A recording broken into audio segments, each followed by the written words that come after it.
এবারে বিশেষ অধিবেশনের দাবি বিরোধী দলনেতা শুভেন্দু অধিকারীর।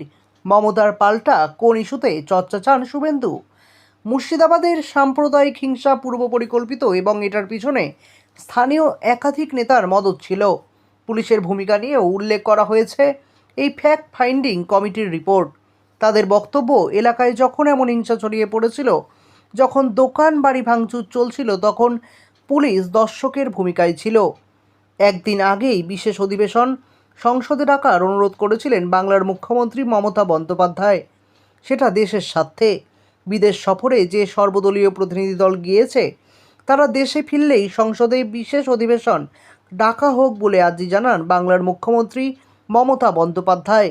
সেখানে এবার পাল্টা বিশেষ অধিবেশন বিধানসভায় করার দাবি তুললেন বিরোধী দলনেতা শুভেন্দু অধিকারী, যদিও তা দেশের স্বার্থে নয়, একটা জেলার হিংসার ঘটনা নিয়ে। এটা কতটা যুক্তিসঙ্গত তা নিয়ে প্রশ্ন উঠতে শুরু করেছে। বাংলার মুখ্যমন্ত্রী সংসদে বিশেষ অধিবেশন ডাকার আর্জি জানিয়ে এক্স হ্যান্ডেলে পোস্ট করেছিলেন। ঠিক তেমনই বিধানসভায় বিশেষ অধিবেশন ডাকার দাবি তুলে শুভেন্দু অধিকারীও এক্স হ্যান্ডেলে পোস্ট করেছেন। বিরোধী দলনেতা চান মুর্শিদাবাদে যে হিংসার ঘটনা ঘটেছিল সেটা নিয়ে রাজ্য বিধানসভায় বিশেষ অধিবেশন ডাকা হোক, কিন্তু পাকিস্তান ইস্যুর পাল্টা যে মুর্শিদাবাদ ইস্যু হতে পারে তা কেউ কল্পনাও করতে পারেননি।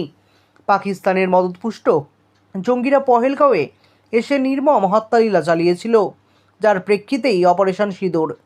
পাকিস্তানের মুখোশ বিশ্বের দরবারে খুলে দিতেই বহুদলীয় সংসদীয় প্রতিনিধি দলের বিশেষ সফর। সেখানে কেমন অভিজ্ঞতা হলো এই প্রতিনিধি দলের, সেটা দেশের মানুষের জানা দরকার। তাই সংসদে বিশেষ অধিবেশনের আর্জি জানিয়েছিলেন মমতা বন্দ্যোপাধ্যায়। কেন্দ্রীয় সরকার তা শুনবে কিনা সেটা নিয়ে বিস্তর ধোঁয়াশা রয়েছে। তারই পাল্টা দিতে গিয়ে এবার মুর্শিদাবাদ ইস্যুকে আবার তুলে ধরেছেন শুভেন্দু অধিকারী।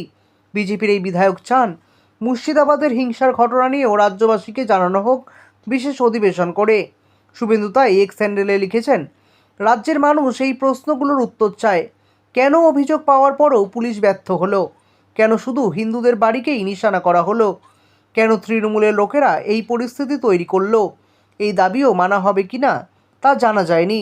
তাছাড়া কলকাতা হাইকোর্টে যে ফ্যাক্ট ফাইন্ডিং টিম গড়ে দিয়েছিল, তারাই গত বুধবার রিপোর্ট দিয়েছে মুর্শিদাবাদের সাম্প্রদায়িক হিংসা পূর্ব পরিকল্পিত এবং এটার পেছনে স্থানীয় একাধিক নেতার মদত ছিল। পুলিশের ভূমিকা নিয়েও উল্লেখ করা হয়েছে এই ফ্যাক্ট ফাইন্ডিং কমিটির রিপোর্টে। তাদের বক্তব্য, এলাকায় যখন এমন হিংসা ছড়িয়ে পড়েছিল, যখন দোকান বাড়িঘর ভাঙচুর চলছিল, তখন পুলিশ দর্শকের ভূমিকায় ছিল। হিংসা আটকাতে কোনো চেষ্টাই করেনি।